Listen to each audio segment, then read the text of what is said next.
Welcome back to the 2GR MR2 Spyder Veil Side engine build and swap.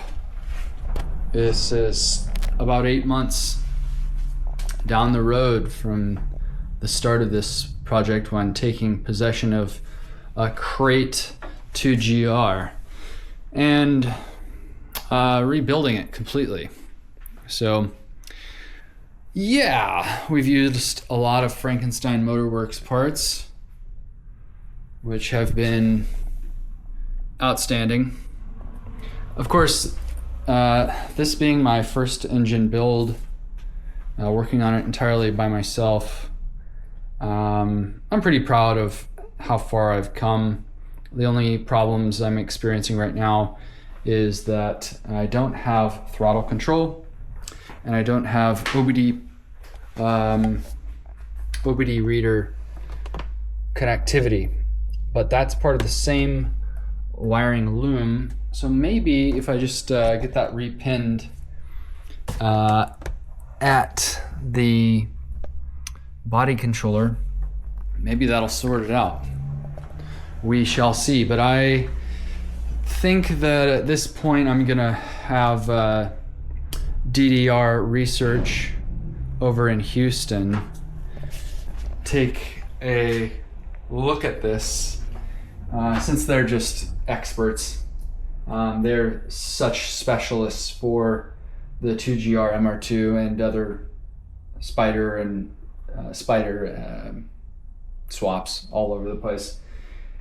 So yeah, at this point all I've been waiting for is for CNC Innovations to give me a properly fit adapter. The one that they sent with the intake did not fit, and then I decided I wanted to go to a Tundra throttle body. So while we're at it, we're just like, okay, let's redo the adapter to fit the Tundra.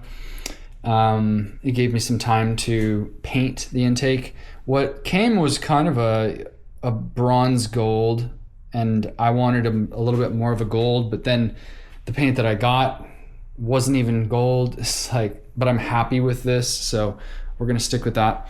Let me just say that this engine swap is like insanely custom, right? So you've got to bang forward the firewall, not too bad, but you've got to move it forward to be able to fit this.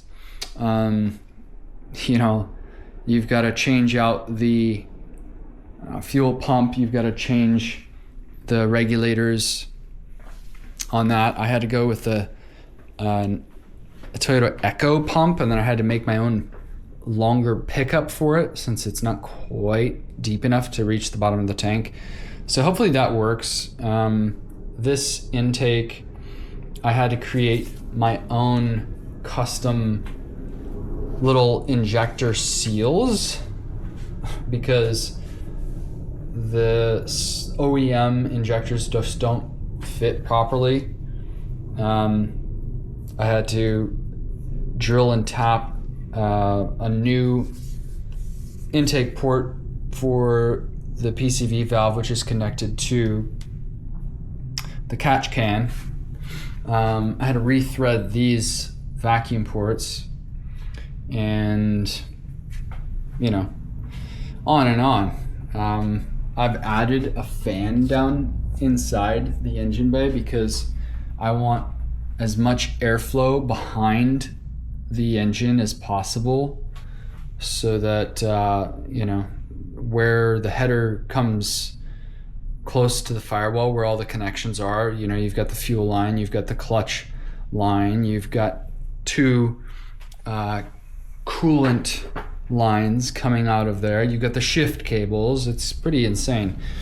But yeah, like I said, other custom aspects of this is that you've got to mix and match RAV4 axles, inners and outers, which is a royal pain, and one of the more difficult, probably one of the most difficult things you have to do here is find clearance between the TCS mid pipe and the completely custom fabricated axle bearing carrier bracket. So in order to make that, you have to take the bearing and cut it down like ridiculously. You have to cut it down to be able to clear the TCS pipe, and then you have to find a bracket that will fit that, and then you have to find a bracket that would mount to the 2GR, and then you actually have to weld it in place. Weld it in place enough to hold the bracket together, and then remove the axle, and then remove the two pieces that you just mated together and actually properly weld them. So that's really difficult. And in fact, that carrier bracket only holds onto the bearing with like half, it's a half circle. Normally the brackets go all the way around, but it just goes halfway around, which I think will be actually structurally fine, but it's just weird. Yeah, really excited that we're about ready to fire this thing up again.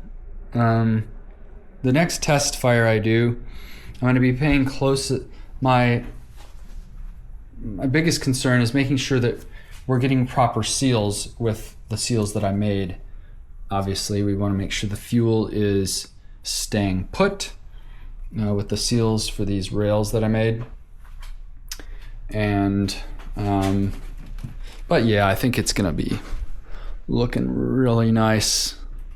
Had to kind of make my own fuel lines here, which everything's very tight, but these fuel lines should do well.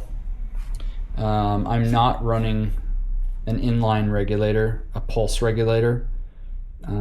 Frank or Mark at Frankenstein Motor Works thinks that because of all the flexible fuel line hose that I'm using, that won't really be necessary. Time will tell.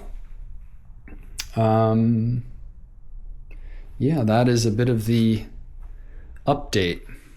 This intake here is, I think, going to provide very excellent high RPM power. They're not the craziest velocity stacks inside it, but there is something. And, you know, it's probably going to sacrifice a little bit of that low end torque, which is fine. I don't really plan on being very low end with this, but the thing is that this is going to make probably around 350 horsepower.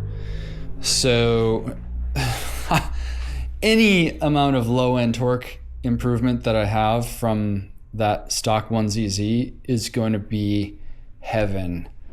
I will have nothing to complain about. So here we are. That's the latest update.